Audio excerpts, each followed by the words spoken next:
El doctor Novelo es historiador egresado de la Universidad Autónoma de Campeche, cuenta con grados de maestro y doctor en historia por el Colegio de Michoacán. Su trayectoria profesional integra la investigación académica con experiencia en el ámbito de los medios de comunicación y la gestión cultural. Ha participado en numerosos congresos especializados en historia y medios y en 2005 coordinó el 28º Encuentro Nacional de Estudiantes de Historia. Creo que yo fui a ese encuentro. Su experiencia periodística abarca prensa escrita, internet, radio y televisión, destacando por su enfoque en temas culturales y su labor en la producción de cápsulas televisivas conmemorativas para el Bicentenario y el Centenario que fue celebrado en 2010. Su labor investigativa se ha enriquecido con estancias en acervos audiovisuales de Televisa, Canal 11, Radio Televisión Española y por diversas instituciones académicas. Ahora es docente, ya ha impartido clases a niveles de licenciatura y posgrado, colaborando con la Universidad Abierta y a Distancia de México y con la Universidad del Valle de Atemajac. Y bueno, no voy a quitar más tiempo. Por favor, adelante, doctor Novelo. ¿Puede? Hola, hola. Ah, perfecto. A ver, creo que voy a darle compartir. Ustedes me dicen si no se ve. Se ven dos ventanas abiertas. No sé si la pudiera hacer como versión proyección completa. Ah, ahora sí ya. Ahora sí. Se ve muy bien. Bueno, realmente no los veo, nada más voy a ver la diapositiva. Un poco la diapositiva es para ir como ilustrando, la verdad que es una reflexión eh, más sobre el trabajo y la experiencia en cuanto a los archivos en televisión. Bueno, les agradezco a los organizadores. La idea es abrir un espacio fundamental para reflexionar justamente sobre los géneros y formatos en la historiografía, especialmente en un momento donde la presencia de las humanidades digitales y la inteligencia artificial pues nos obligan a replantear el quehacer de nuestra disciplina. Tradicionalmente la historia se ha escrito con base en documentos de archivo, cartas, periódicos, actas notariales. Sin embargo, el siglo XX y particularmente la segunda mitad del siglo XX nos dejaron una herencia monumental que desafía los hábitos clásicos del historiador, el archivo audiovisual. Este vasto universo de imágenes y sonidos, a menudo desorganizado, se ha mantenido en la periferia de la investigación académica. En este mismo contexto de reflexión, hace unos días tengo que compartirles en un evento por los 100 años de natalicio de Luis González y González aquí en el Colmich, el maestro Antonio Enríquez, estudiante de doctorado de historia en el Colmich, pues nos recordó un texto introductorio del álbum de México. No sé si conocen esta obra, es una obra de estampitas que hizo don Luis González, que se produjo en dos ocasiones, en 1991 y se reimprimió en 1997, un álbum de estampitas. En ese maravilloso escrito, en la introducción, el padre de la microhistoria mexicana dejó una frase clave dirigida a niños y jóvenes, pero que aplica para los historiadores interesados en lo audiovisual. Para conocer la historia de México no hay mejor modo que las imágenes. El aprendizaje de la historia es, en un principio, una tarea visual y por ello es de gran importancia la selección veraz y equilibrada de las imágenes. A mí me encantó esta frase de don Luis González. Aunque don Luis nos dejó en 2003, en la última etapa de su gran trabajo, las imágenes, incluidas los audiovisuales, fueron una herramienta central. La muestra está en las múltiples entrevistas grabadas en video para hablar de su vida, su obra y por supuesto de su mayor creación, que fue el Colegio de Michoacán. Estoy seguro de que si don Luis siguiera con nosotros, lo audiovisual como nuevo formato y soporte sería un eje de sus reflexiones. Este trabajo es así una reflexión personal desde mi perspectiva como historiador, pero también como responsable de comunicación de la estrategia de divulgación en el Colegio de Michoacán. Nace sobre todo, principalmente, de la experiencia de realizar mi tesis doctoral, donde pues mi fuente principal fue un formato diferente al documento escrito, videos de un archivo televisivo y videos de internet. Aunque mi propuesta de usar archivos audiovisuales generó interés entre 2012 y 2017, que fue cuando realicé la investigación, también encontré una fuerte resistencia en la academia. El desafío no era solo metodológico, sino cultural, pues mi investigación se desviaba en la práctica convencional del historiador, más habituado al archivo tradicional que a la vasta cantidad de información contenida en las imágenes y los sonidos. También era un reflejo del paradigma dominante en la historiografía mexicana que ha privilegiado el documento escrito y ha dejado la masiva huella de los medios audiovisuales como un campo poco explorado. Y tengo que confesar que esa era justamente mi intención, usar lo audiovisual como la fuente de mi trabajo. Quería que las imágenes de televisión fueran el material crucial que marca el corpus de mi investigación, pasando de un corpus documental a un corpus audiovisual. Lo logré, no sin múltiples obstáculos. Justo en esta reflexión quisiera, bueno, primero describir la experiencia en los archivos, una descripción que pido perdón desde ahora porque puede ser demasiado personal, y la importancia de ellos, de estos archivos audiovisuales, eh, principalmente el noticioso. Segundo, abordar brevemente las implicaciones teóricas y metodológicas que conlleva su uso. Y finalmente, proyectar cómo este reto se vincula y se extiende hacia el futuro del streaming. Eh, Mi primera experiencia formal investigando, pues la obtuve con mi licenciatura en historia, sobre un barrio, el barrio de Guadalupe en la ciudad de Campeche, donde mi intención fue reconstruir la conformación de uno de los barrios tradicionales de mi ciudad natal, ahí en Campeche. Y ahí, además de acercarme a censos y registros, me percaté que la representación del barrio no solo se construía a partir de documentos escritos, sino también en narrativas como una pieza musical o notas sociales que lo describían como un barrio señorial. Eh, es decir, no solo pude encontrar información valiosa, sino inferir una muy valiosa en un soporte sonoro y en notas periodísticas. Con esta conciencia me inserté laboralmente en la producción televisiva como jefe de redacción en el área de noticias de Telemar, una televisora local campechana, y durante casi 5 años tuve que encargarme de la producción de noticieros, una labor que sin mi formación de comunicólogo, de periodista, me llevó a preguntarme constantemente qué queremos decir desde el noticiero, cómo lo queremos decir. Y eso fueron dos preguntas fundamentales siempre en mi vida laboral frente a la producción televisiva. La experiencia, por supuesto que fue un reto, pero más que nada me mostró de primera mano que los medios audiovisuales eran herramientas poderosas para narrar y representar la realidad. Cuando entré al doctorado, bueno, aquí tenía yo, perdón, la imagen del álbum para quien nos conociera, unas imágenes eh, de Telemar, y aquí, cuando entré al doctorado en el Colegio de Michoacán, esta reflexión se hizo más urgente, estas dos cosas de qué queremos decir y cómo lo queremos decir, cuando me tocó leer el libro Visto y no visto, el uso de la imagen como documento histórico de Peter Burke, un encargo de la doctora en Historia del Arte Nelly Sigot. Y bueno, en este libro apenas Burke dedica unas líneas a la televisión, por lo que en clases yo pues me tomé la libertad de extender esa reflexión, proponiendo a la televisión como un documento histórico importante para el siglo XX mexicano. Y por supuesto, comencé a pensarlo para mi tesis doctoral. Para muchos de mis profesores la propuesta era muy interesante, pero no idónea para un doctorado en historia. No los culpo.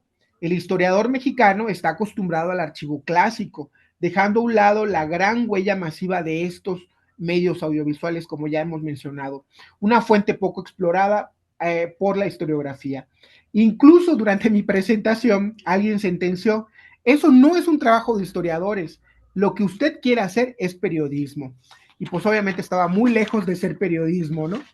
Afortunadamente tuve la ayuda de dos historiadoras, la propia doctora Nelly Sigot, magnífica historiadora del arte, y la doctora Verónica Uitión, especializada en historia contemporánea de México, y quienes creyeron en la viabilidad del proyecto y me guiaron para aterrizar una investigación histórica a través de los documentos audiovisuales.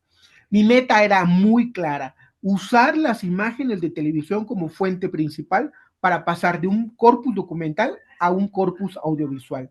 Los obstáculos y retos comenzaron desde un principio. Lo primero fue el acceso a los archivos, por supuesto. Toqué puertas en Televisa, Televisión Española, Canal 11, Canal 22 y TV Azteca, sin mucho éxito, por supuesto. Estas dos últimas, pues no pasé de la recepción. En Canal 11 me permitieron entrar a su pequeña biblioteca y en Televisa, pues era la verdad, era la mira de mis deseos por considerarse el consorcio más importante de producción audiovisual para Latinoamérica, en general para el mundo hispano. Sabía que era una tarea casi imposible en un contexto político donde la televisora, pues aún hoy, era en ese momento además era el centro de críticas por su participación en la campaña electoral y posterior administración de Enrique Peña Nieto. Por un contacto del departamento de programación pude acceder por única vez y solo por 2 horas al MAM o el Media Asset Management, que es el sistema gestor de los archivos de Televisa y que archiva los programas unitarios, telenovelas, programas en general, y que también es conocido comercialmente como ProTele. Ahí se hacen ventas al extranjero, ventas a empresas locales, pero había otro archivo de Televisa que por su naturaleza e importancia política no se encontraba en ese archivo y que aún o el día de hoy no se encuentra en este archivo, en el famoso MAM, que es la Videoteca de Noticieros Televisa. Eh, esta videoteca pues parecía prácticamente imposible, ¿no? A la par revisaba documentación en el Archivo General de la Nación, principalmente la generada por la Dirección Federal de Seguridad, como estamos viendo en imagen, sobre personajes que tenían relación con la industria. Al llegar al fondo documental del sexenio de Carlos Salinas de Gortari, resultaba que el incipiente centro de producción de programas informativos especiales, conocido como CEPROPIE, había entregado a la AGN el material audiovisual generado durante el sexenio de Carlos Salinas y adicionalmente había generado un catálogo minucioso detallando los contenidos de cada uno de los videos. Y aunque estaba el obstáculo de no tener tampoco equipo tecnológico para reproducir este material en el AGN, el hecho de tener completo un archivo audiovisual abría la posibilidad de que un corpus audiovisual, que aunque no era estrictamente un material de Televisa, fuera material que se distribuyó a todas las televisoras como material informativo. Bueno, eso es un ejemplo de las cintas que tiene AGN y en el momento en que revisamos, pues no había ni televisión, ni había videos. Yo espero que ahora ya los tengan. Lo dudo un poco porque además son cintas, algunas de carrete abierto que requieren unas consolas especiales para reproducir. Este catálogo me servía para poder confrontar lo que quería comunicar el gobierno, en este caso desde el material compartido por CEPROPIE y lo que se compartía también en noticias a través de cápsulas y notas informativas. Para ese entonces había que pensar que la única plataforma noticiosa más relevante durante el Saninato era el mítico noticiero 24 horas con Jacobo Zabludowski, por lo que acceder a la biblioteca se volvió prioritario. Esta es la biblioteca. La biblioteca se encuentra frente a Televisa Chapultepec, es calle Río de la Loza. Y con el apoyo de la doctora Celeste de Bustamante y del doctor Andrew Paxman logré acceder a la biblioteca, un archivo que por su naturaleza e importancia política pues es resguardado celosamente, ¿no? No fue fácil, algunos días tenía que esperar a que el personal terminara de usar.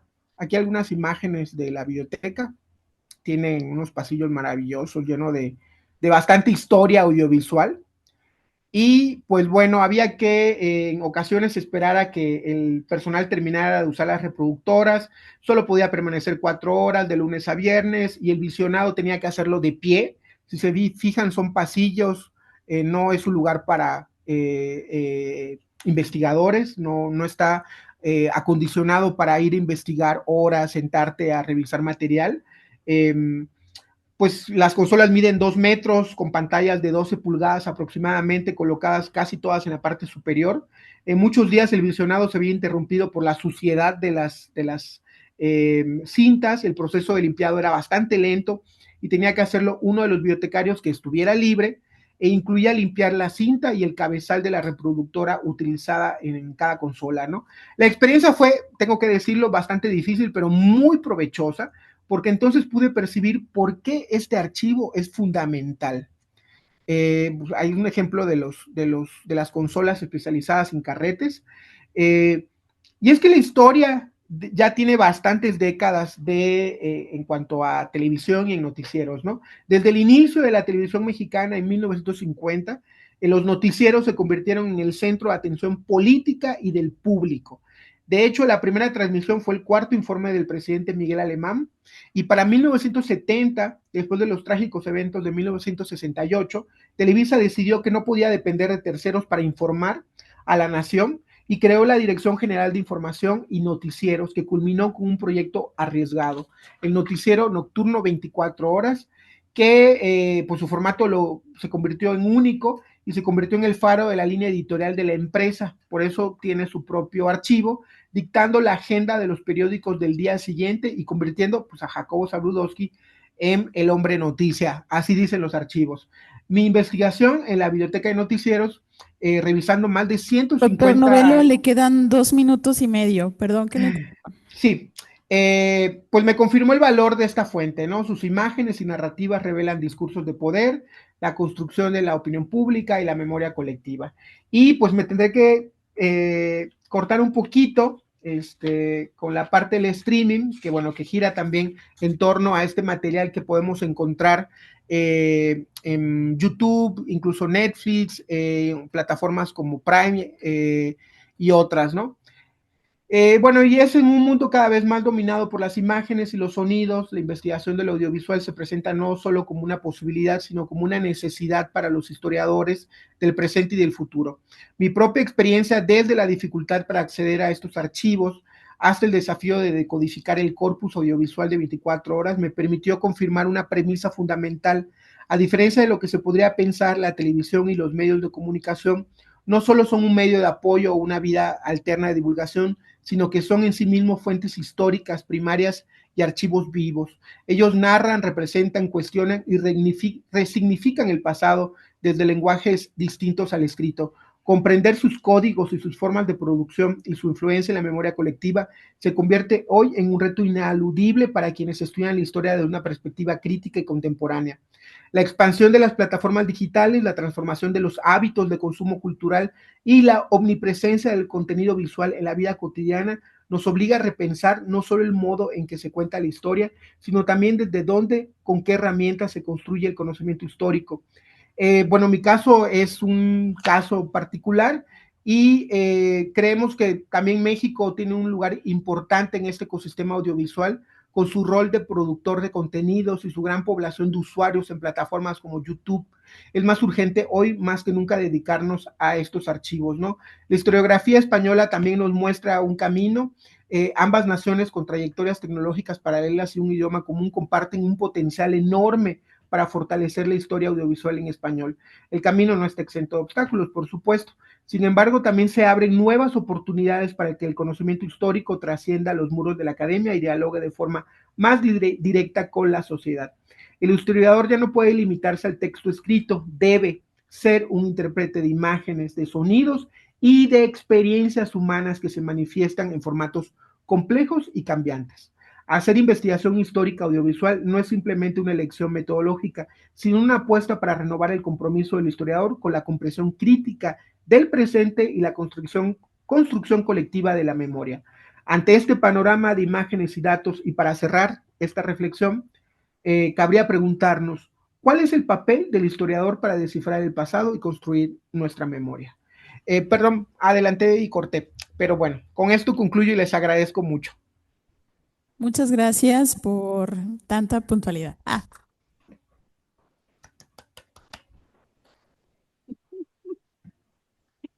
Continuamos con el segundo ponente aquí presente, ¿verdad? Es Moisés Olmedo López. El título de su ponencia es Archivos y Humanidades Digitales en un estudio historiográfico del autismo en México, 1990-2027. Voy a leer brevemente su semblanza. Rápidamente, perdón. Es egresado de la licenciatura en Psicología de la UAM Xochimilco y bueno, también maestro en Antropología Física por la ENA y obviamente doctor en Historiografía por la UAM Azcapotzalco, es de casa. Y bueno, se encuentra en la elaboración de una lectura sobre la pertinencia del libro de singularidades en el autismo, Amarilla, Rojo, Melodía del CIESAS. Ha sido evaluador de artículos, también desde el 2023 ha trabajado en un proyecto de la Ciudad de México de Pilares en el área de docencia y psicología, donde se trabaja con comunidades expuestas a violencia y rezago académico, y ha sido invitado por la Universidad Thyssen como lector de bueno, de unas tesis del nivel maestría. Bueno, solo voy a mencionar uno: la resiliencia como estrategia de afrontamiento frente al estrés postraumático en los miembros del Ejército Nacional de Colombia adscritos a la Fuerza de Tarea Omega Tanto Colombia 2022. Hasta ahí voy a dejar para tener más tiempo. Adelante. Ah, ya, se escucha, ¿verdad? Ok. Hola, bueno, pues buenas tardes. Em, Me gusta mucho estar aquí porque justamente hace 10 años que fue que comencé lo que es el doctorado en historiografía y como lo mencionó aquí compañera, yo venía de la licenciatura prácticamente de psicología, después di el salto a antropología física y finalmente a historiografía, pero siempre con el hilo conductor de lo que es los trastornos mentales infantiles y específicamente en lo que es el autismo. Desde estas disciplinas, de esta formación multidisciplinaria que tengo, pues he podido justamente tener una diferente visión sobre una misma problemática que son los trastornos mentales infantiles y especialmente lo que es el autismo. Y particularmente, ya ha pasado el tiempo justamente y aterrizándolo en el campo laboral, que he tenido la oportunidad de estar en este proyecto trabajando directamente con estas poblaciones que están muy expuestas a lo que es la violencia, la droga, lo que es la desinformación, todo lo que es el tabú de la salud mental, o sea, son grupos bastante vulnerables y el poder llevar todo lo que es hasta cierto punto la teoría, y me siento afortunado en algún momento porque yo hablando con mis compañeros de trabajo a veces les digo así entre juego y no, digo, si yo tal vez hubiera llegado hace 10 años aquí sin haber tal vez cursado una maestría o un doctorado, pues tal vez hubiera durado una semana o menos, porque las historias y el material con el que llegan las personas a recurrir a un tipo de ayuda, pues sí, totalmente a uno a veces lo rebasan y afortunadamente uno tiene estas herramientas que te puede dar un posgrado, lo que te puede dar la antropología física, lo que te puede dar la historiografía, el poder tener la capacidad de una visión más amplia, de que empieces a entender que los problemas son multifactoriales y no solamente corresponden a una sola causa, sino que por medio de ¿cómo se llama? Un conocimiento más amplio, pues puedes llegar a ayudar mejor a las personas, puedes tener una capacidad de respuesta un poco más amplia y no te atragantas con con los problemas que te vienen a presentar justamente. Creo que ese es lo que me ha ayudado al paso del tiempo y que justamente yo agradezco justamente cuando uno a veces se pregunta, cuando dice, pues, ¿para qué uno estudia un posgrado? ¿Para qué estudia una maestría o un doctorado? Pues creo que ahí está un poco la respuesta y eso creo que eso es lo que me llena de mucha satisfacción, el poder aterrizar lo que he aprendido, lo que empecé a aprender hace 10 años a algo ya profesional.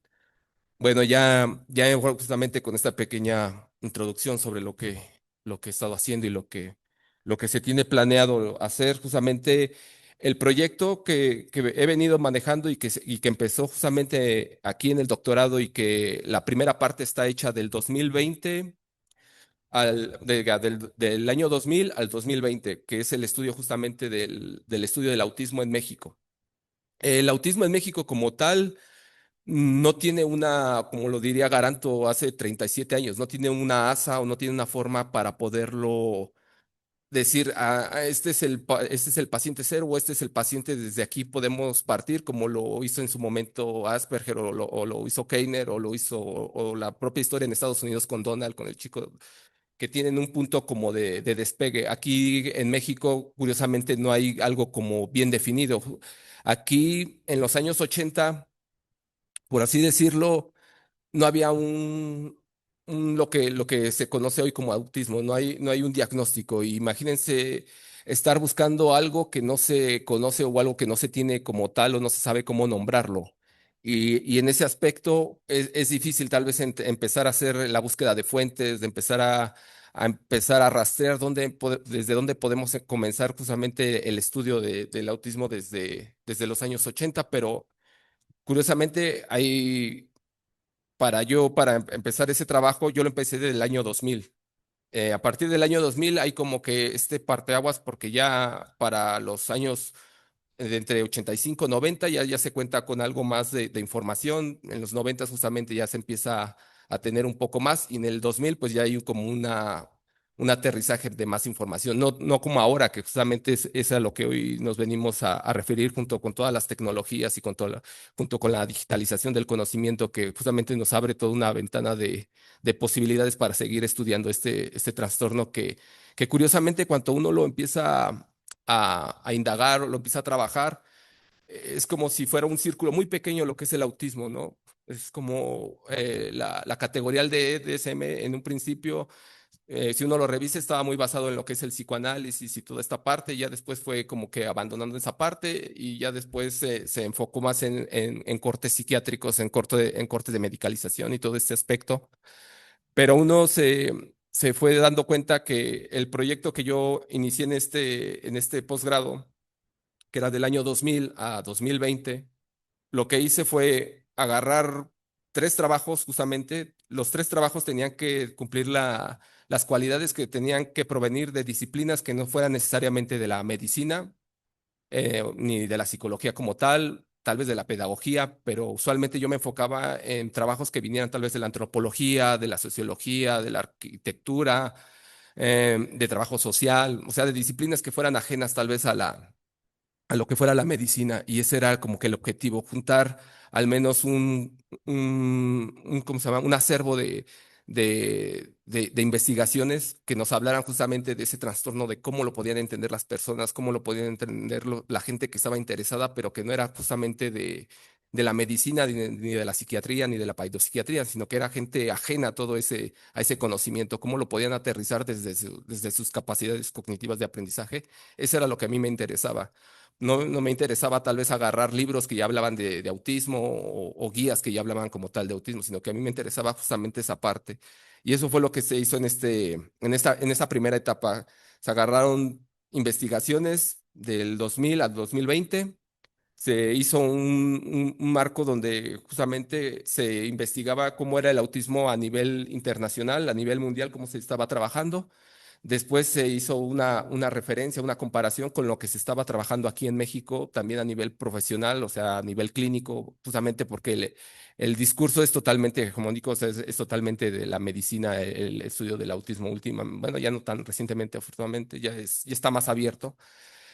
Y justamente, ya al final de todo esto, pues se logra este compendio de casi 20 años de investigaciones donde uno se puede dar cuenta de cómo va evolucionando, cómo es la historia del autismo aquí en México, cómo es muy particular el conocimiento, cómo justamente el Hospital Psiquiátrico Infantil en Navarro, en un primer momento no contaba con un pabellón especializado en lo que era el autismo como tal, sino que los que se encargaron de armarlo fueron los padres, porque los padres eran los que justamente necesitaban ese espacio. No, sus hijos, ellos no sabían que tenían sus hijos, o sea, el diagnóstico en los años 80, como les repito, era casi perceptible, ¿no? No sabían, no tenían bien definido lo que significaban todos esos comportamientos. Y como les decía, para los años 80, para poner como en metáfora, el círculo del autismo era pequeño, ¿no? Y ahorita pareciera que el círculo ha crecido demasiado y ya muchos ya caben ahí, o sea, muchos comportamientos que antes creíamos que los podíamos confundir con berrinches o con...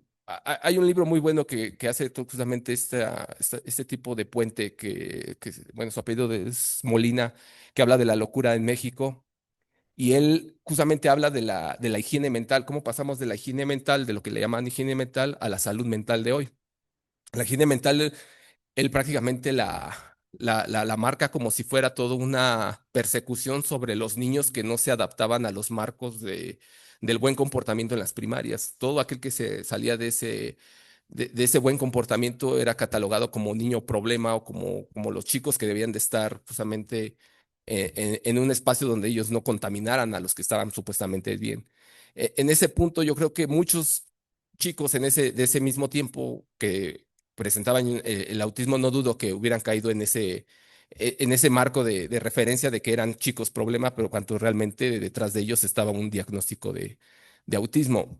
Hoy por hoy, lo que es el autismo como tal a nivel histórico, a nivel cómo ha ido evolucionando, ahorita ya se trata más como una condición, como una forma tal vez hasta de ser y estar, pero ya uniéndole justamente con las tecnologías, con lo que hoy lo que hoy nos atañe, justamente es que hay un claro ejemplo de cómo los discursos de los, no, por poner ejemplo, los noventas, se puede hacer una comparativa justamente con ahora, al día de hoy hay justamente cuentas, sitios, podcasts sobre personas que tienen autismo y hablan de él y pueden justamente describirlo, decir cómo es su día a día, pero también eso es muy interesante en un principio, ¿no? O sea, de eso ¿cómo se llama? No encuentro nada malo, pero también está la otra parte, la que justamente tenemos que cuidar que tal vez no todos los que se graban o no todos los que suben contenido o no todos los que dan su opinión saben lo que es el autismo o pueden manejar el autismo o saben cómo referirse a esta condición. Y ahí es justamente creo que es el gran trabajo de uno, porque cuando uno no tiene un marco de comparación o de referencia, como los chicos, bueno, como con la población que yo trabajo, que luego a veces ellos llegan y dicen, pues los vi en TikTok o lo vi en YouTube y te dan cosas que te dicen esto, a mejor esto es el autismo o esto es, y tú dices claramente, pues no necesariamente eso es el autismo, simplemente es otra cosa, pero no es.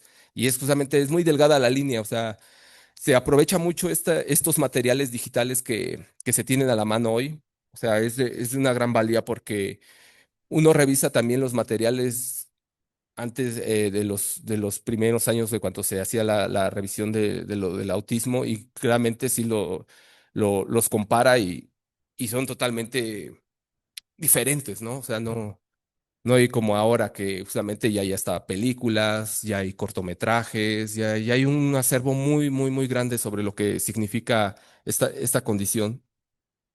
Y en este sentido, la posibilidad de tener y hacer una investigación que nos lleve de los años 90 hasta el 2026, 27, que es lo que se tiene programado en este trabajo, es lo que nos podría ayudar justamente a poder tener como un marco de referencia de qué es lo que necesitan estas personas, qué es lo que, en lo que podemos ayudar, qué es lo que justamente a partir de un trabajo así histórico, un trabajo de revisión de fuentes, un trabajo que nos permita justamente consolidar lo que hemos estado.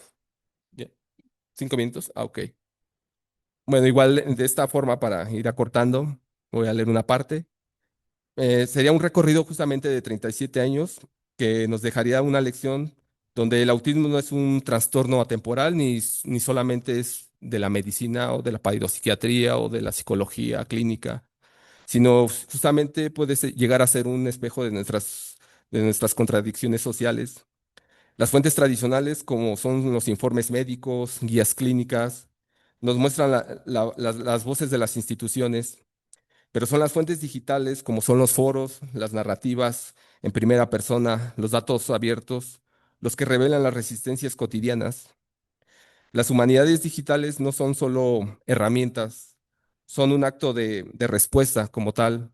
Nos obligan a preguntarnos sobre quiénes son los que deciden qué cuerpos son los que son normales y los que no son normales, cómo se escribe la historia cuando los protagonistas que antes eran silenciados o eran justamente ignorados, hoy tienen una plataforma global y pueden expresar lo que sienten, cómo ven el mundo, porque al final es una forma peculiar de ver la realidad, o sea, no justamente no es de que sea mal, o sea, pero lo que brinda justamente yo siento desde un aspecto personal, lo que brinda la historiografía es que te permite ver ambos lados de la cara. O sea, también te permite ver esta parte donde las personas con esta condición tienen este gran potencial, esta gran capacidad, esta forma tan peculiar de ver el mundo, pero también está el otro lado, que también sin una ayuda correcta, sin un manejo consciente, pues sí puede desencadenar muchos conflictos, muchos problemas. Y sería. Bueno, gracias. Voy a tener el tiempo. Ya. Pues el tercer ponente no se conectó, entonces continuaremos con el cuarto ponente de esta mesa, Iván Vallardo Fajardo, con el título de ponencia Rosa Legendarios 2.0. Voy a permitirme leer una breve semblanza de Iván. Em, Originario de Mérida, Yucatán. Ay, estoy escuchando. Bueno, ok. Licenciado en Antropología Social, maestro en Historiografía de México y doctor en Humanidades con la línea en Historia por la Universidad Autónoma Metropolitana. Desde 1991 es investigador del Instituto Nacional de Antropología e Historia y recientemente su trabajo ha estado orientado al análisis de relatos históricos. Tiene varias publicaciones, entre ellas Españoles, Cristianos e Indios Yucatecos en las historias del siglo XVI y XVII, publicado en 2008. Y bueno, solo voy a mencionar uno más, El primer contacto entre cristianos españoles e indios yucatecos, ficciones y realidades de un episodio considerado muy conocido, publicado en Adavi en 2011. Solo para dar más tiempo para el ponente, le doy la palabra. Adelante, Iván. ¿Puedes abrir el micrófono? No se escucha.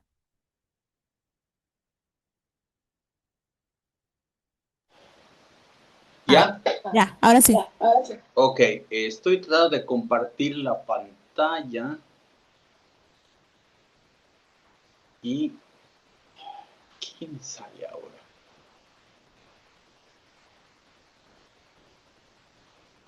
Mi controlador está permitir. ¿Por qué no me? Se supone que nada más apachurro. Hay que buscar un letrero verde que dice compartir en la parte central inferior. Sí, ya. Y luego hay que escoger una ventana que sea donde se pueda ver la presentación.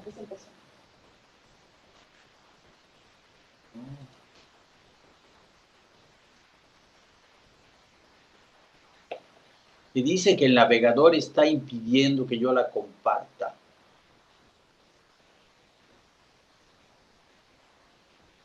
¿La tiene abierta en la presentación? Sí, la tengo abierta. Eso ya sale. Entonces le digo, compártela. Y me dice, permitir a Avan. A ver. Aquí está permitida la posibilidad de compartir. Sí. ¿O no la quiere mandar por correo? También te la puedo mandar. Creo que es una opción. Pero ¿por qué me hace esto? A ver, utilizar la configuración del sistema operativo, seleccionar pantalla, permitir. Al posgrado en historiografía.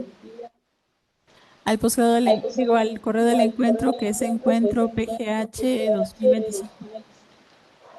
PHG. Encuentro PHG 2025. @ gmail. Te la envío a... Encuentro. Espera. Dios mío, cómo odio estas cosas. Se llama...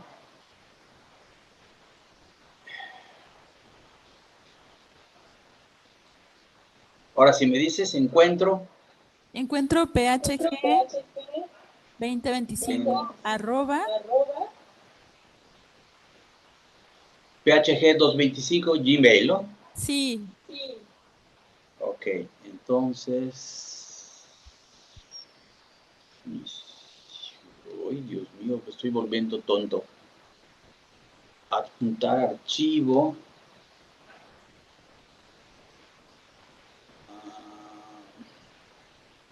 Descargas.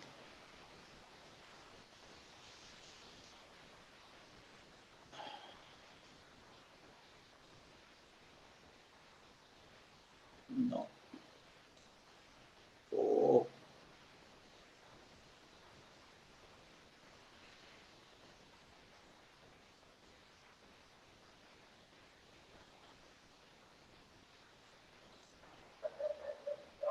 Ya te lo envié. Ok. Entonces, mientras arranca y lo ese, si quieres, empiezo así habloteando. Sí. Ok. Ok, bueno, buenas tardes, disculpen, no sé qué rayos hago, siempre es un problema, pero voy a leer un poco porque les preparé un texto y con eso del tiempo para no que yo me pierda y porque soy un poco disperso, voy a tratar de leer más puntual y ya después en algunos momentos, ya sobre todo a partir más o menos de la mitad, voy a explicar algunas cosas. Entonces, bueno, ¿qué es lo que voy a hacer? Voy a hablar de una nueva corriente, o así le hago yo, que está sobre todo en las redes sociales y que le estoy poniendo de nombre Rosa Legendarios 2.0. Entonces, bueno, les explico. El movimiento es la nueva leyenda rosa 2.0 es un interesante fenómeno político-cultural en marcha. Es un esfuerzo amplio de múltiples cabezas que impulsa la formación de un frente ideológico afín a un segmento social, una élite, y busca tener presencia y consenso político en toda Hispanoamérica y en el mundo global. Esa sería la definición. Después de esto estarían los objetivos. Bueno, ¿cuáles son los objetivos? Bueno, para los promotores, los objetivos son, ellos proponen e impulsan la reunificación de los pueblos que constituyen el imperio español del siglo XVI al XIX y cierto regreso a los valores religiosos y morales de dicho hispanismo. Además, se confronta con la llamada leyenda negra anglosajona antiespañola y mantiene posturas de discriminación y demonización de las culturas indígenas prehispánicas. Los grupos y las gestiones rosalegendarias blanden una interpretación histórica de la conquista y colonización de México y América que A. niega, minimiza o banaliza los abusos o mala conducta de los conquistadores, B. justifica falsa pero eficientemente la intervención violenta y la imposición de las políticas de expulsión etnocida, y C. por el contrario, sostiene la acción salvadora y civilizadora española en América como el máximo suceso en la historia universal. Los rosalegendarios 2.0 recogen el malestar y la crisis de valores en la sociedad española, derivada, según ellos, del éxito de la leyenda negra en su sistema educativo y en el ambiente cultural de este siglo y buena parte del anterior. Por ello, dicen, rebelarse a esta imposición anglosajona que los destruye y hace que los españoles de hoy odien a España y se avergüencen de ella. Es un poco fuerte, pero ellos mismos lo dicen. No van a creer que yo estoy diciendo eso. Ellos dicen que eso es lo que está pasando, que los españoles ya no se quieren, que son como dejados, no tienen voluntad, los jóvenes son fodongos, como ninis, en la traducción, ¿no? Por eso, bueno, en fin, por eso se autodenominan ellos como rescatadores de la verdad histórica contra ese engaño y rescatadores de la gloria de España. Con un poco la idea es que si los españoles supieran la verdadera historia gloriosa de España, pues serían como muy, ¿cómo se llama? pues muy contentos, muy efusivos, muy movidos, muy chambeadores. Pero como todo el tiempo están leyendo que España lo hizo mal y que las conquistas fueron horribles, etcétera, entonces se deprimen y pues no hacen nada. Entonces, esta es la idea, ¿no? Entonces dicen, no, lo que hay que hacer es rescatar la historia, la verdadera historia, acabar con la leyenda negra, y eso pues nos va a dar un nuevo lugar en el mundo, contra los anglosajones y contra los chinos a veces también, ¿no? Pero por ahí va el planteamiento.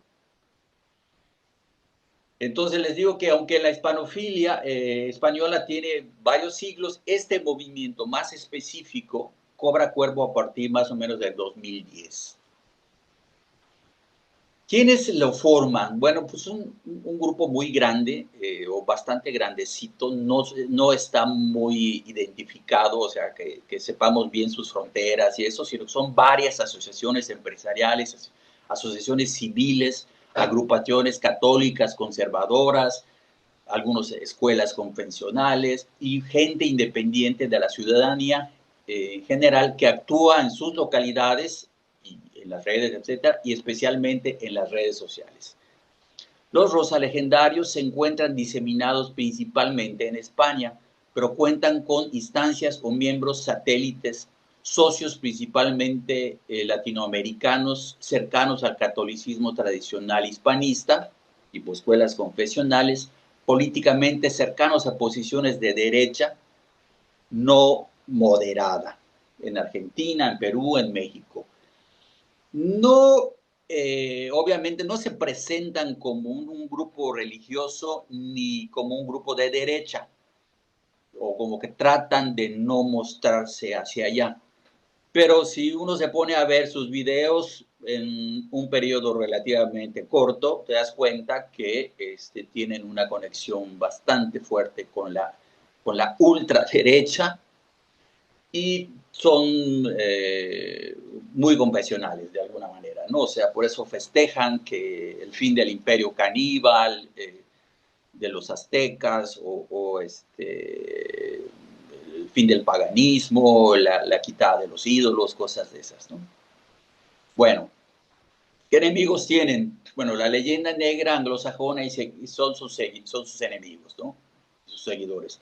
Los masones, el liberalismo francés, todo tipo de indigenismo y de movimientos de izquierda populistas en Hispanoamérica.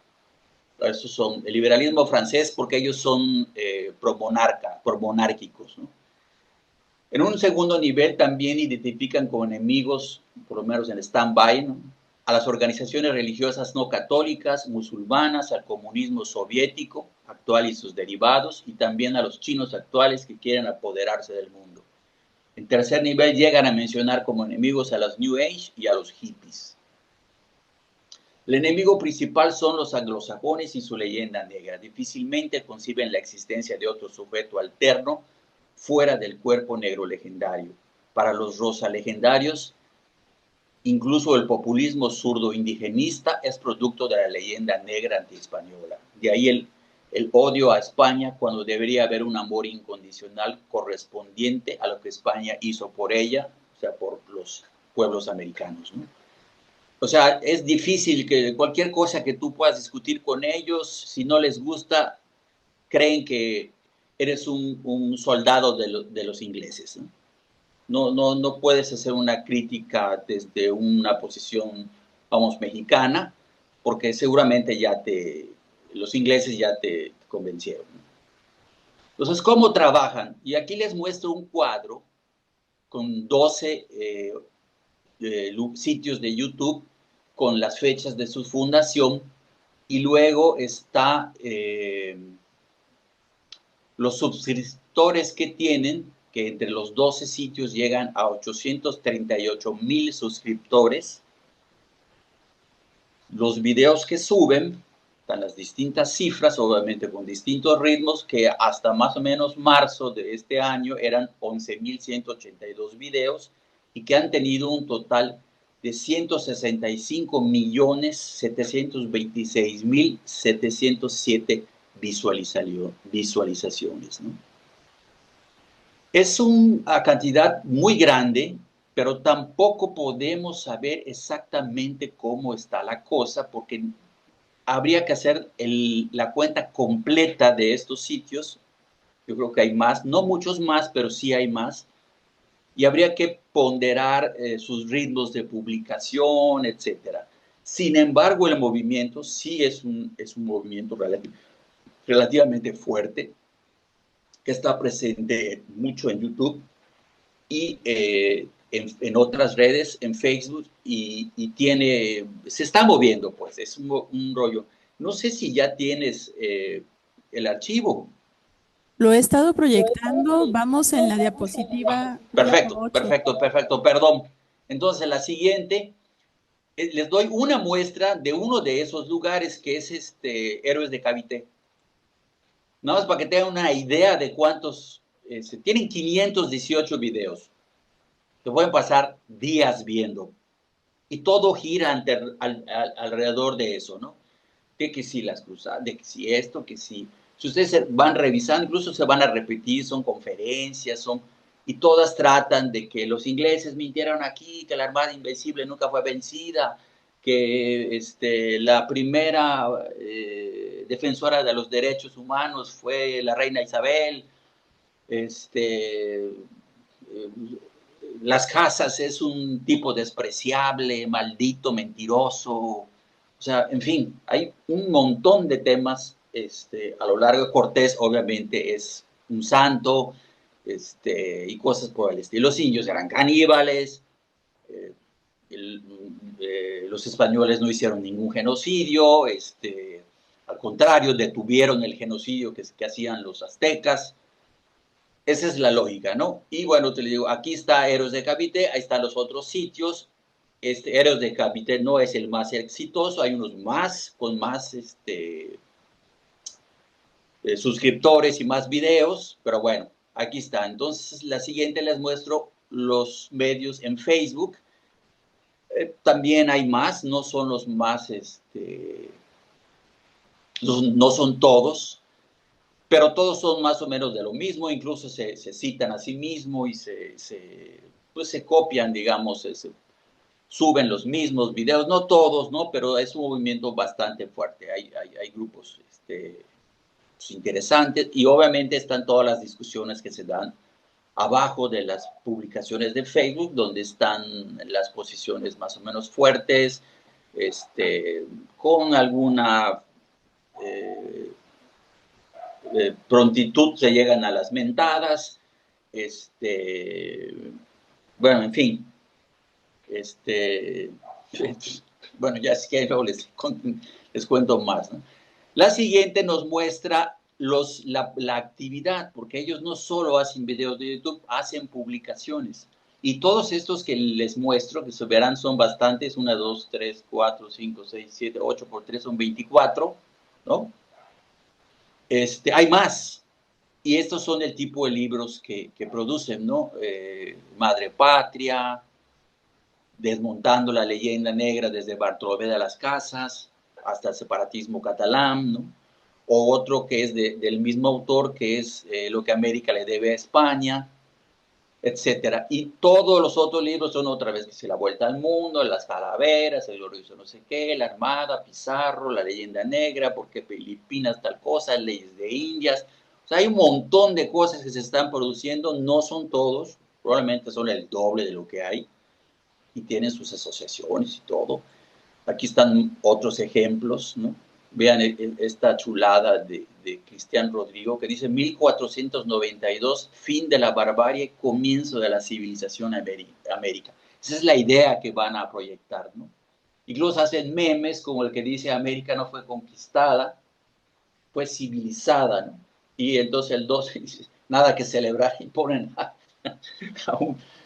un mexica ya sacándole la sangre al corazón o algo así, ¿no? Y bueno, ahí está. Este señor de Marcelo, que es otro autor importante, es un argentino que produce bastante, es bastante radical, yo digo que es muy medieval en muchas ideas, muy moralista, y es muy fanático. Entonces tiene mucho auge. Y pues bueno, ahí está, también va a tener su canal, etcétera. Es otro que no lo tengo aquí en la lista, pero es un fuerte. Y ellos también tienen charlas que están organizados en algunos lugares. Si tú quieres una charla, les hablas por teléfono y te mandan a un cuate que vaya a echarte una charla a tu escuela para los niños y cosas de ese tipo. Entonces están movidos, están trabajando, están subiendo videos. Tienen en la siguiente, están los documentos y congresos, su gente, porque tienen empresas con bastante dinero, bastante billete que los apoya. Entonces han podido hacer una especie de movimiento y están hablando han hecho 2 documentales, de España, la primera globalización, y ese de Hispanoamérica, tanto de vida y esperanza, que es un poco más como turístico, ¿no? Y cada año hacen un congreso, esta vez es en Cartagena, creo que otra vez, o en Puerto Rico, ya no recuerdo en este momento, y vean todas las ponencias que están ahí abajo. Doctor Iván, le quedan 3 minutos, perdón que lo interrumpa. Perfecto, bueno. Lo que quiero que vean ya, y con eso me daría yo por contento, es cómo hacen las cosas. ¿Ok? Y entonces acá dice, que es uno de sus principales exponentes en México, tiene un video que dice, por ejemplo, tengo miles de videos, pero tiene, bueno, no miles, pero muchos, y dice, ¿cómo hacen ellos? De todo el oro y plata que se ha extraído en México desde 1521 hasta 2021, o sea, 500 años en el periodo virreinal, cuando se robaron nuestro oro, se extrajo el 7% de todo lo que se ha extraído hasta ahora, es decir, nada. Y de ese 7%, lo que se va a España es el quinto real, es decir, el 20% de ese 7%. Perdón, no nos robaron nada. ¿Ok? Y yo lo que digo es que, bueno, está muy bien, pero esa es una trampa. Hay un uso selectivo y distorsionador de las cifras, donde él escoge el oro, aunque la producción más bien es de plata, pero con el oro sale la cifra del 7%. Y hace esa comparación. En realidad lo que está haciendo es una trampa a la hora de hacer los números para que le salgan, no se robaron nada y por lo tanto los metales preciosos no fueron la principal fuente de riqueza, que es lo que todo el mundo sabe, que está súper estudiado. No menciona las obras faraónicas, no habla el dinero de que la corona se gastó en las guerras, etc. Eso se llama actualmente cherry picking, que es escoger los elementos con los que construyes tu argumentación y entonces da el resultado que tú quieras. Y entonces yo como ejemplo nada más para explicarles les puse, miren, lo mismo podemos hacer, por ejemplo, con el petróleo extraído de las empresas en México, que la extracción petrolera en México de 1901 al 37 fue de 1.400 millones y la de los últimos 36 años fue de 35,000. O sea que las empresas extranjeras solo se llevaron el 6%, o sea, no se llevaban nada. ¿Sí? Si tú haces las cifras, sí es el 6%. El problema es la interpretación. Entonces, en la interpretación de Sun Tzu dice, pues perdón, no se llevaban nada. O sea, Lázaro Cárdenas era un demente. Esta es más o menos la forma que construyen las cosas, ¿no? Y también hay otras cosas más, como por ejemplo, no hubo genocidio, que dicen, basado en la idea de que el 60% de los hablantes de lenguas indígenas eran indígenas, y así al terminar la colonia, y después bajó. Pero si tú pasas los números a números absolutos, ahí están escondiendo un descenso de población de 12.3 millones de indígenas, porque en 1821 quedaban 3.7 millones de indígenas. Entonces, en el manejo de las cifras, en el manejo de las cosas, siempre hacen ajustes donde les permite terminar diciendo sus posiciones ideológicas, ¿no? Aquí les ponía yo un ejemplo que pareciera que no hubo genocidio de judíos, y entonces no les importa que, por ejemplo, digan, no se llevaban nada, y dices, bueno, ¿y entonces cómo explicas la marina mercante? Y no les importa. Sí, pues no, quién sabe a qué venían quién sabe quiénes eran los piratas, creo que nunca existieron. O sea, estos absurdos tan tremendos se pueden decir con la mano en la cintura en la red. Y en España los aman. Y en México tienen también su clientela. Y están moviéndose y van a seguir moviéndose, ¿no? Y aquí son las cosas que dicen, ¿no?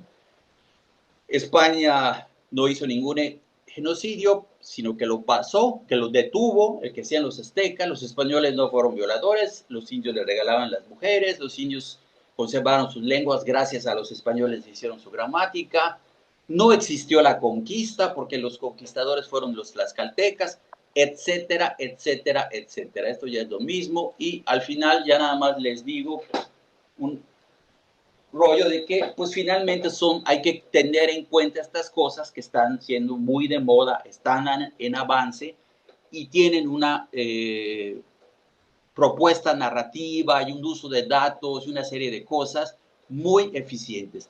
Y la otra cosa es que efectivamente estar en las redes tienen bastante éxito y tenemos que recordar, darnos cuenta, considerar que el grueso de la población que no tiene grandes conocimientos históricos y que le gusta la historia, está tratando de aprender historia con estas cosas, con los divulgadores que ajustan lo que se les pega la gana, y esto es lo que pueden ver en su teléfono celular, y eso es lo que están viendo. Mientras que la escuela normal va retrasada. Y eso es una realidad. Entonces, bueno, ¿qué va a pasar? Pues no lo sé. Doctor Iván, ¿puede ir cerrando su participación? Listo, ya cerré. Ah, ¿Qué va a pasar? No lo sé. Pero este es el planteamiento. Muchas gracias. gracias. A ver, voy a cerrar aquí. A ver, ¿qué hice? Bueno, en vista de que no llegó Steven Navarrete, podemos pasar a la sección de preguntas. ¿Alguien presente tiene preguntas? ¿Alguien tiene algún comentario? ¿Algo? Bueno,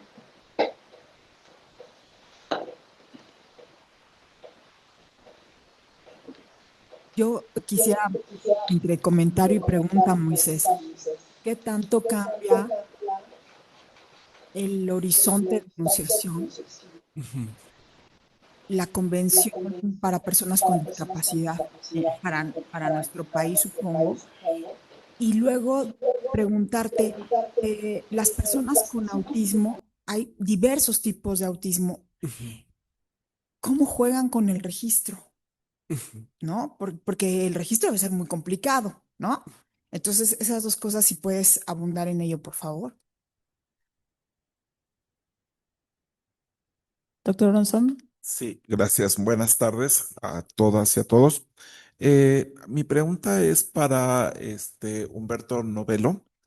En realidad es un comentario más que una pregunta. A mí me parece que estos archivos audiovisuales de los cuales nos ha presentado y hay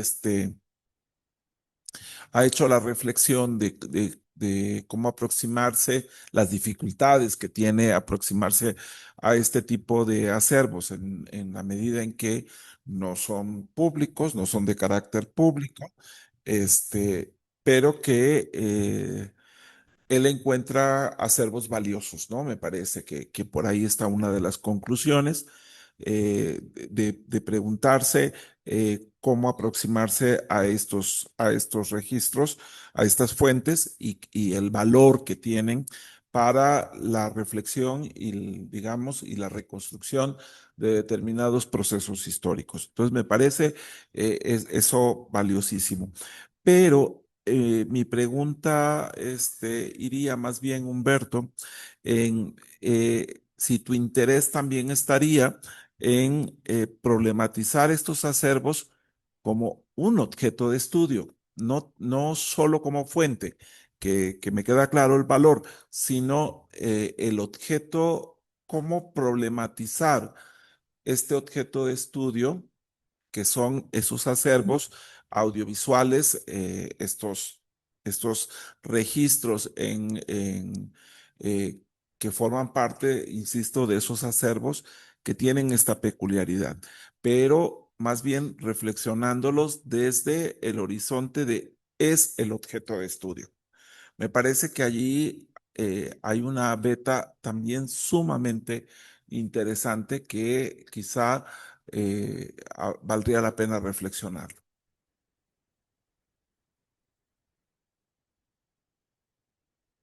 Doctora Marta. Sí, gracias. Yo también quiero hacerle un comentario o pregunta más bien a Moisés. Es que, ¿cómo, cómo es que hemos ido construyendo el concepto de esta, no sé, diferencia, neurodivergencia? Eh, Porque una de las preguntas que luego surge es, pues, ¿que la gente antes no era así? Ah, ¿cómo, cómo la sociedad, no sé si mexicana o en general, toda fue descubriendo esta, digamos, neurodivergencia hasta lograr conceptualizarla para poder tratarla? Porque de otra manera no. ¿Eso es lo que usted ha estudiado? ¿O eso es lo que usted está estudiando? ¿De eso nos está hablando?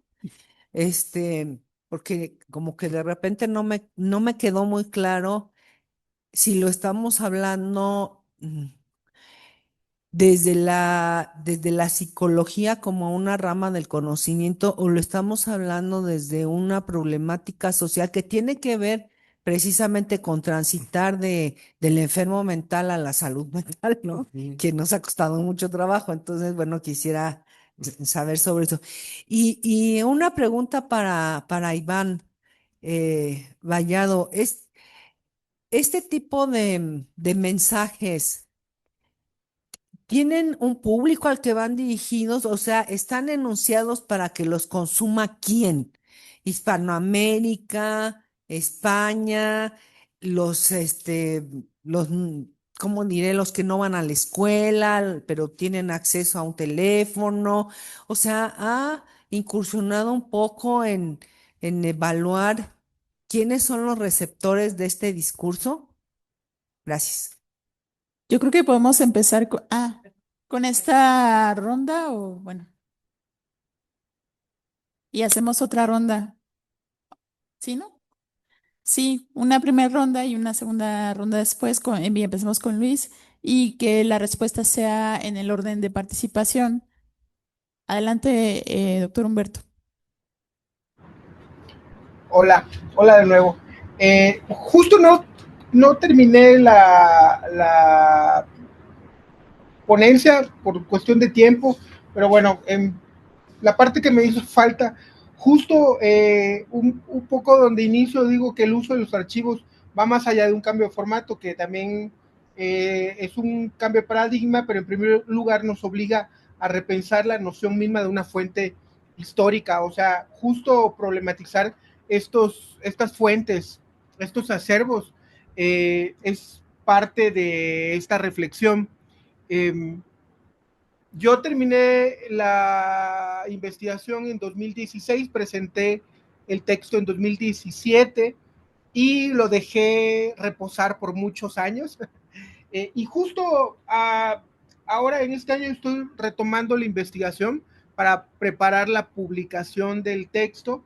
Y bueno, ya se han generado otras investigaciones. Ahora justo tengo aquí el libro que se publicó hace muy poquito, en este 2025, Televisión a la Carta, Historias de la Pantalla Chica en México, coordinado por Susana Sosensky y María Rosa Agudiño Sejudo. Este libro, justo en las primeras partes, problematizan las fuentes audiovisuales, los acervos, un poco el futuro, el tema del streaming. Yo me he querido insertar justamente en esta reflexión que hacen estas historiadoras y colaboradores de este libro, desde el punto de vista de la experiencia que me tocó a mí en los acervos de Televisa, Televisión Española. Ya no tuve la oportunidad de comentarles también que tuvimos la oportunidad de conocer el archivo audiovisual de Televisión Española y de estar en el seminario de televisión, cine y memoria de la Universidad de Carlos III de Madrid. Y justo ellos ya han avanzado bastante en reflexiones sobre los acervos audiovisuales, los acervos de televisión, metodológicamente hablando, teóricamente hablando, digamos que nos llevan una ventaja en ese sentido, ¿no?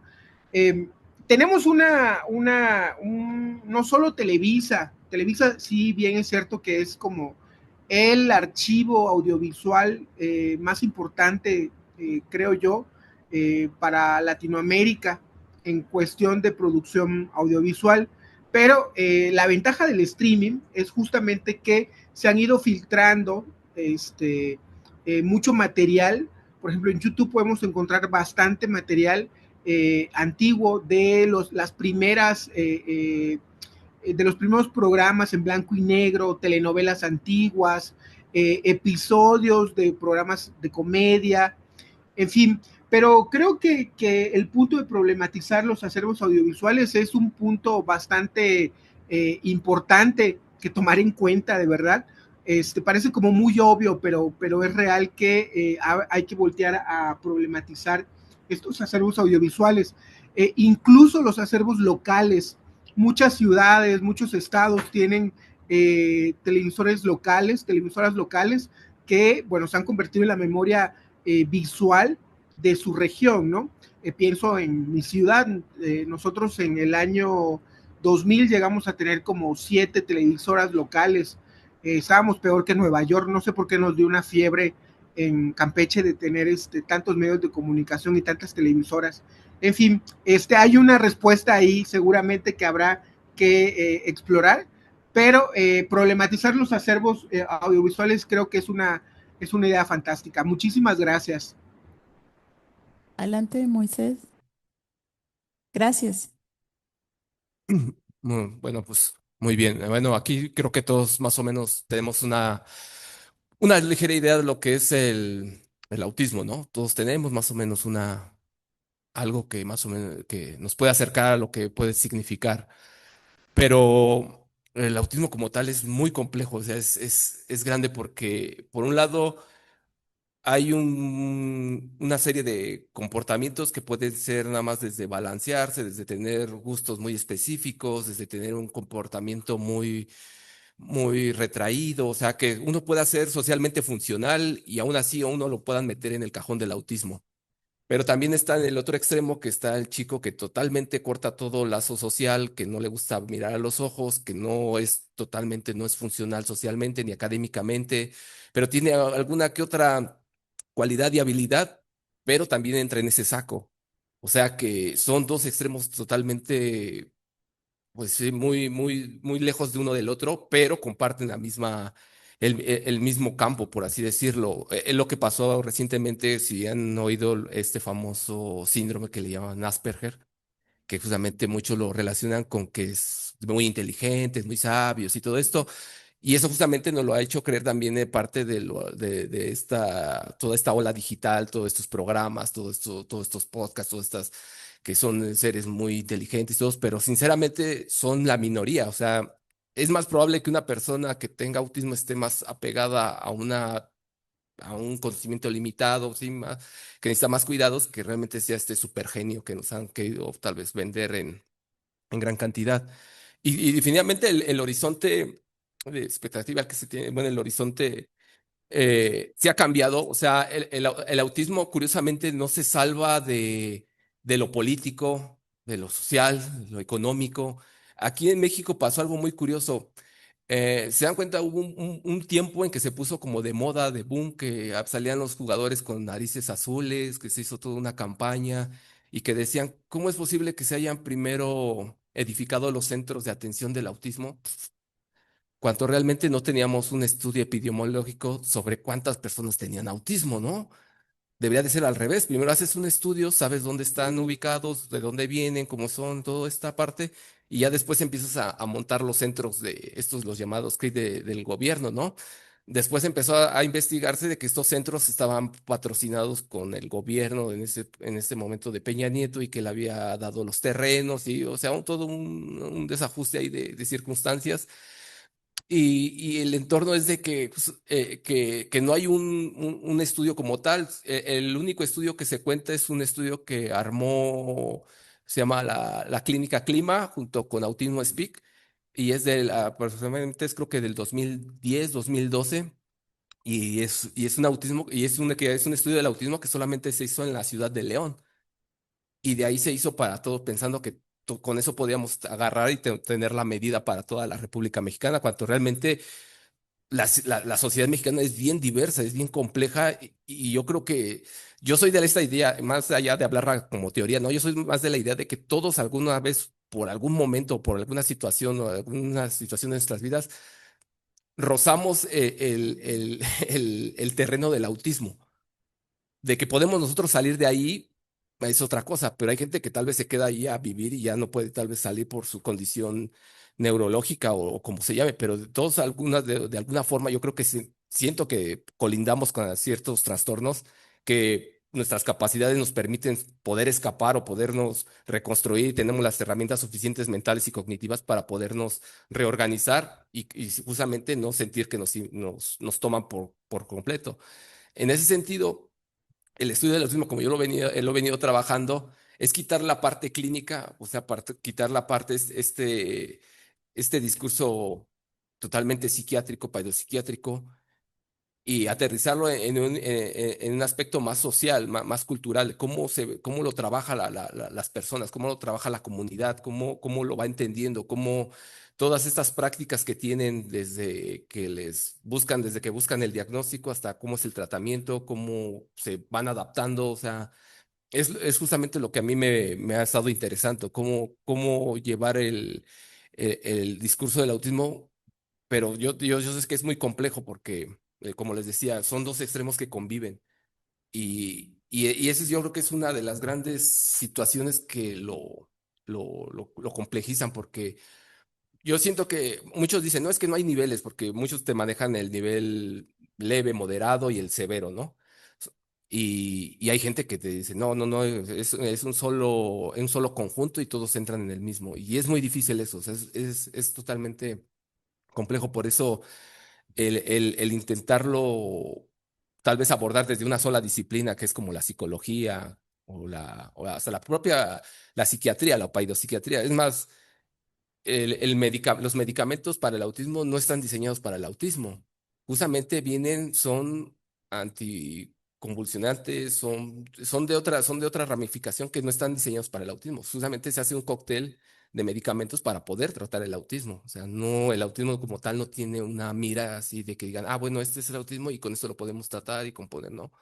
Por eso existen tantas terapias, tantas metodologías que se tratan de acercar.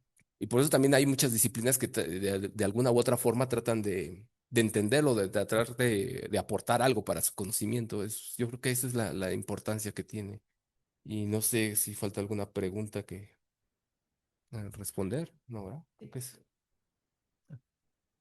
Atención para las personas con discapacidad, receta la unidad de los 90. Ujú, Si tú te tratas al autismo como una discapacidad mental, ujú. pero una especie de conceptualización y psicología de la complejidad del autismo, porque incluso lo incluyen como más temas. Entonces, lo que yo no sé si cuando tú estás hablando de la convención cambia la discusión Eso ya sea la segunda ronda de preguntas. o tal. No, hice la pregunta en la primera ronda. Bueno, igual nada más rápido. Justamente ya en el 2000, me parece que si no mal recuerdo, cuando yo hice la tesis, que era en 2018, antes del 2018 ya había el DSM, ya había cambiado la categoría, ya había desaparecido justamente al Asperger, porque justamente, y mucha gente se había molestado por eso, porque se quedaban otra vez sin diagnóstico, y ya no lo metían como tal vez una discapacidad, ahorita ya lo tratan más como una condición o como una forma de ser y estar en el mundo, que eso también lo pone como algo más complejo, ¿no? Porque sabemos que necesitan así como que un tratamiento, ayuda, o sea, no los puedes soltar así nada más y decir, no, pues, son igual, ¿no? O sea, es muy complejo, pero sí. Doctor Iván, falta.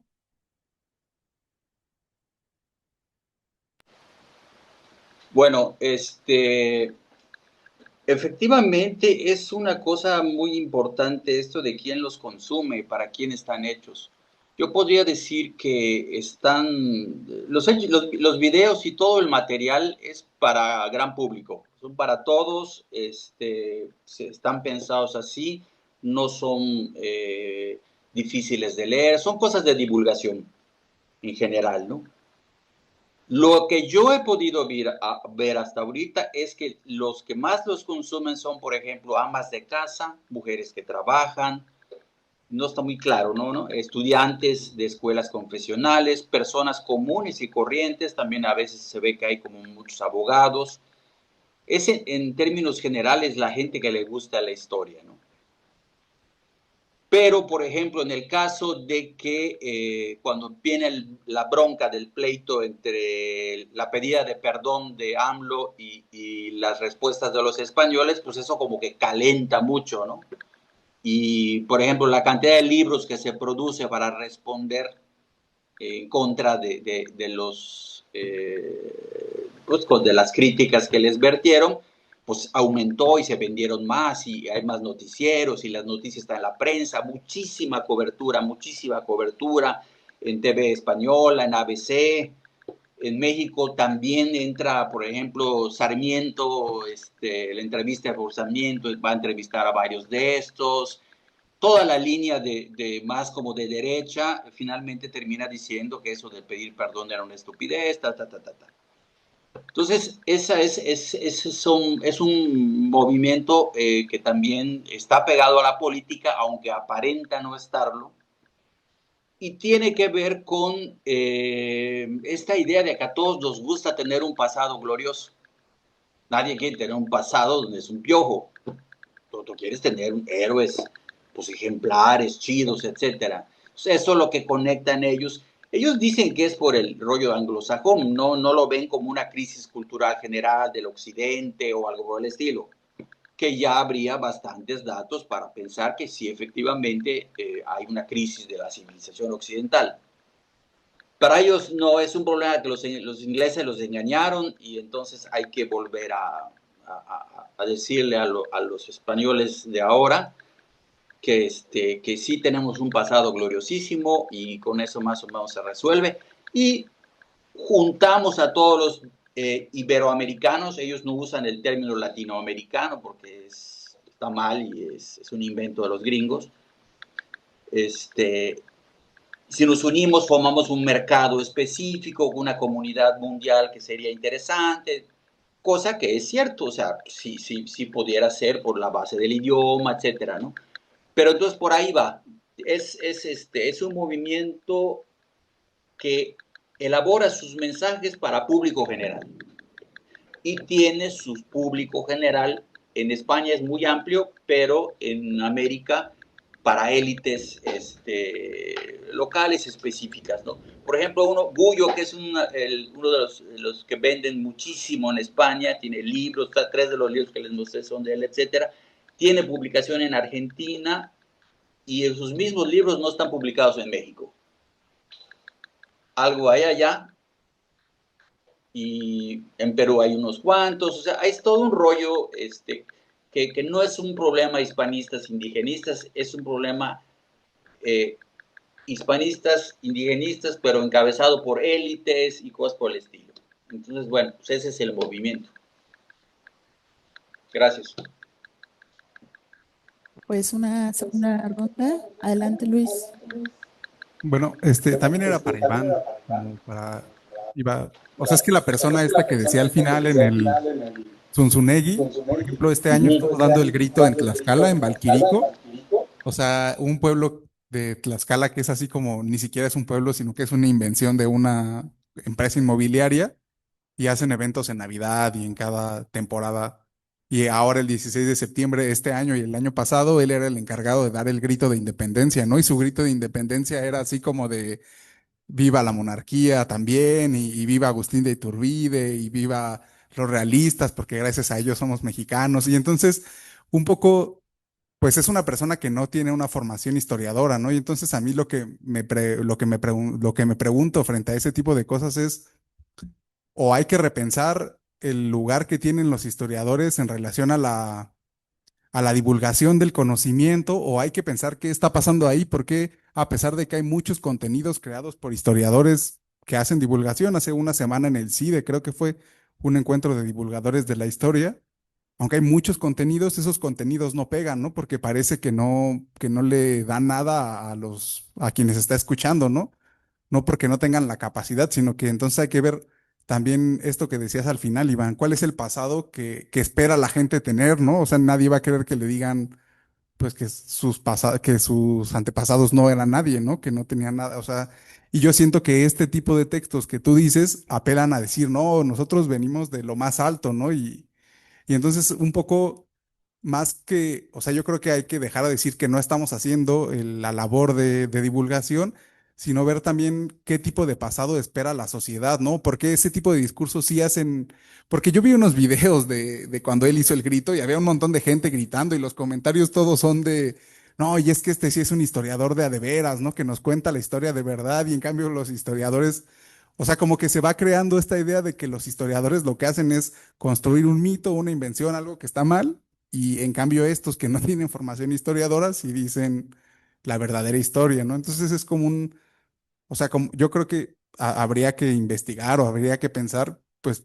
cómo lo que o sea, que para que un discurso, cualquier discurso, tenga relevancia o no, tiene que ver también con quién lo está escuchando, ¿no? El papel del escucha, el papel de quien recibe ese discurso, también importa, ¿no? Porque por eso creo yo que que pegan más, ¿no? Ese era como mi comentario.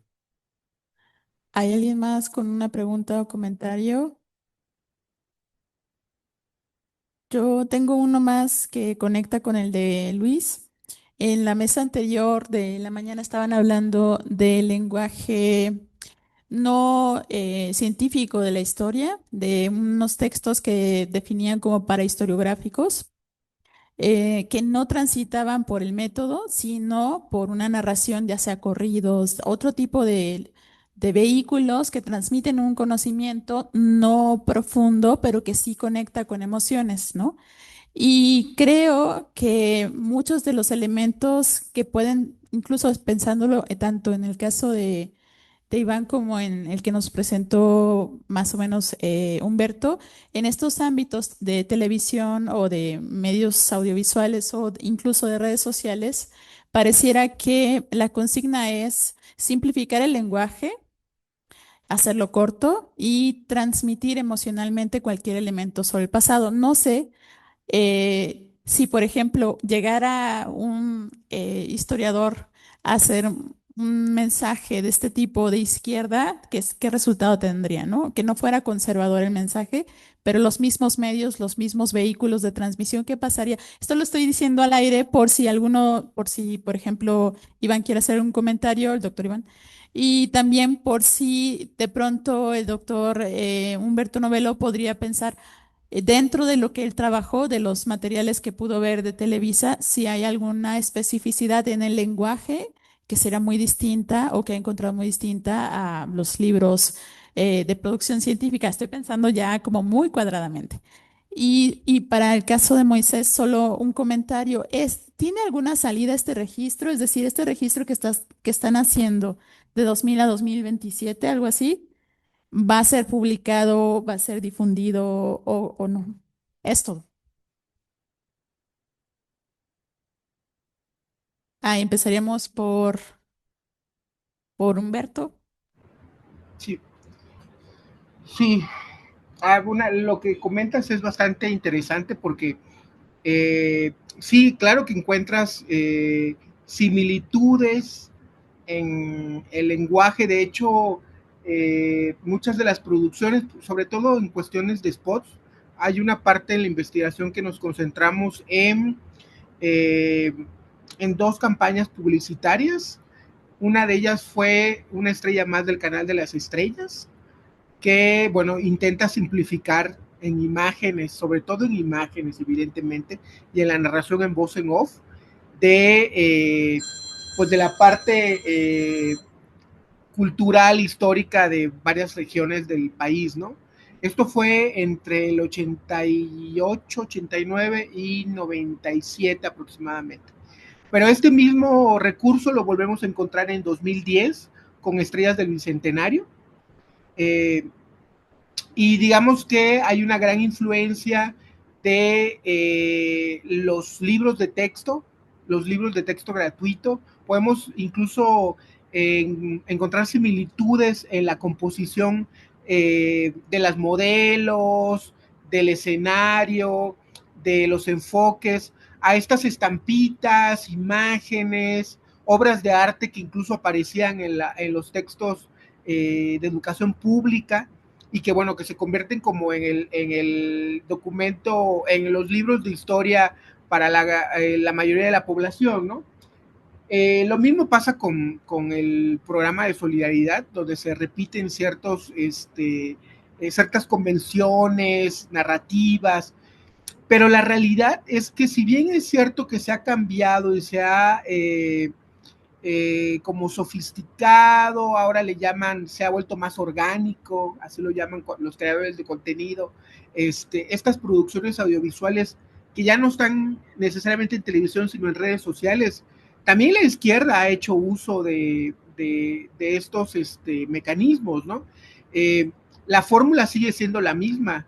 Repetir y repetir es una de las consignas constantes. Hay una diferencia muy importante, que es el control, sobre todo en controles de veracidad.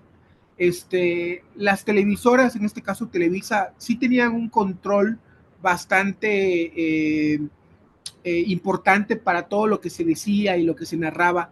En el caso de ahora, y es una estrategia también, este descontrol de información, este exceso de información, o estas incluso fake news, forman parte de esta estrategia narrativa también, ¿no? Es bastante interesante, digo, la verdad es que daría para más. Digo, yo voy anotando todo para irlo incluyendo en las mejoras del texto. Así que muchas gracias por la reflexión, Susi. Gracias, Moisés. Sí, bueno, esa es la idea de que si todo sale bien, pues para el próximo año justamente se estaría empezando a trabajar pues este recorrido desde el 90 hasta 2027. Igual algo que se me pasó no voy a comentar era justamente cómo se integrar justamente todas estas nuevas fuentes audiovisuales, todas estas fuentes digitales. Claro que tendría que ser como con mucho cuidado, porque como ahorita lo que han estado platicando, que muchos que a veces no tienen como que noción o la formación o no saben lo que es, o sea, se ponen a crear contenido, ¿no? Y se ponen a hablar sobre los temas, y eso es justamente lo que yo creo que es ahí donde uno tiene que tener mucho cuidado. Algo que también se integraría a este trabajo y todo es como estas bases de datos como PubMed, que es justamente donde se albergan todo lo que son los estudios de medicina justamente, y ahí te va mostrando cómo va creciendo año con año, tal vez, bueno, en el caso particular del autismo, que tuvo un incremento, creo que de los últimos años, de 10 años, creo, más o menos, un 240% de crecimiento sobre el interés por lo de las publicaciones. Y es justamente recapitular toda esa información y poderla, ahora sí como dirían, poderla proyectar y poderla poner a disposición. Realmente esa es la idea. Gracias. Doctor Iván. Efectivamente, a ver, Zunzunegui no es historiador, no es licenciado en historia ni maestro en historia. Creo que tiene un diplomado en historia en una universidad. Ahí es un sujeto, pues yo digo que es miembro de la élite de algún momento, y entonces por su formación y todo, pues pero él tomó algunos cursos y se fue a estudiar a España un rollo de materialismo histórico y entonces a pantalla. Todos lo ponen como el gran historiador cada vez que lo entrevistan, etcétera, pero no hay tal. Sin embargo, no les importa. Efectivamente, hay que pensar, yo creo, como señaló este chico que me precedió, si los historiadores profesionales están haciendo lo suficiente o no, y si el tipo de lo que hacen tiene demanda. Eso eso es un tema en sí, ¿no? Que yo creo que hay que tomarlo en cuenta. Pero también hay que tomar en cuenta que este otro movimiento no tiene mucho que ver con la verdad histórica o algo por el estilo. Yo por eso lo catalogo, como un movimiento político que usa la historiografía para construir una nueva mitología, donde qué bueno que nos conquistaron los españoles, le dimos la lengua a los indios, somos felices porque hayan venido, viva el rey de España, o sea, cosas de ese tipo, ¿no? Y obviamente están usando una cantidad enorme de prejuicios reciclados. No es que España no tenga historiadores, tiene muchos historiadores, pero simplemente no los usan. A veces es interesante en algunas de las conferencias que hacen donde meten a mucha gente en lugares así medio famosos. Hay gente que tiene unas caras que dices, ese se me hace que es historiador y está viendo las estupideces que dicen.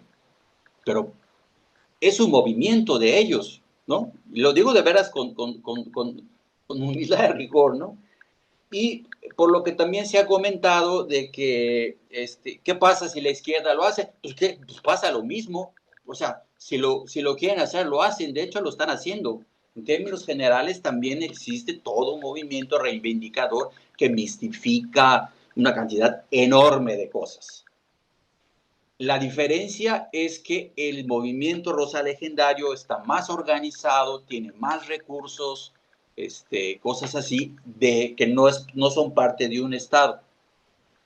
El otro movimiento, por ejemplo, el indigenista Somos la Neta en Bicicleta, bueno, sí existe, sí está caminando, sí se está moviendo, pero es más horizontal, aunque el Estado mete la mano de vez en cuando.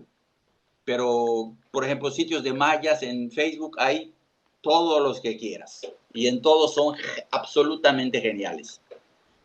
Y no han evolucionado porque son idénticos los de antes de los españoles a los de ahorita, según esos sitios. Pero bueno, pero es otro movimiento, también hay que dedicarle atención, desde luego, y a dónde está llevando, ¿no? Yo, para cerrar, hay una frase que dice Hobsbawm, que dice que algo así como que la historia actualmente está siendo revisada por personas que no desean conocer el verdadero pasado, sino que aquel que se acomoda a sus objetivos. Dice, la actual es la gran era de la mitología histórica. La defensa de la historia por sus profesionales es más urgente que nunca. No la quería citar porque, pues, pero la verdad es que yo coincido completamente. Le han dado mucha jugada a los divulgadores que no saben bien, pero que se prestan a escribir lo que se les pide. Y los divulgadores desplazan a los historiadores normales. Ya en las televisoras y eso ya no van a traer a un historiador, sino traen a un divulgador. Y esos pues están a sueldo de alguna manera. Entonces ahí pues sí tenemos un problema. Yo creo que es algo que nosotros, o sea, yo, ustedes, los estudiantes, los profesionales, etcétera, pues debemos de pensar de vez en cuando qué está pasando, porque hay un gran consumo de información histórica chafa que está corriendo por allá. Mientras nosotros estamos muy preocupados por la verdad y por los análisis hermenéuticos y por el horizonte, el conocimiento y todo lo que, la retórica, a esos no les importa nada, simplemente quieren tirarte un rollo y agarran las cifras, se les dan vueltas y mira, no hubo esto. Y le aplauden 200.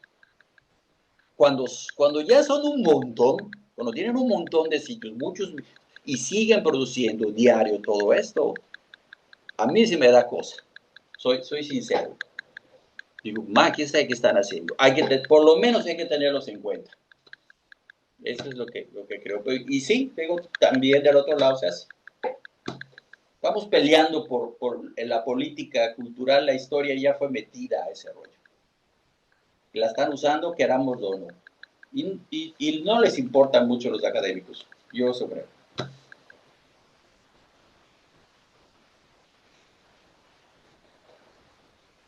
¿Hay algún comentario aquí?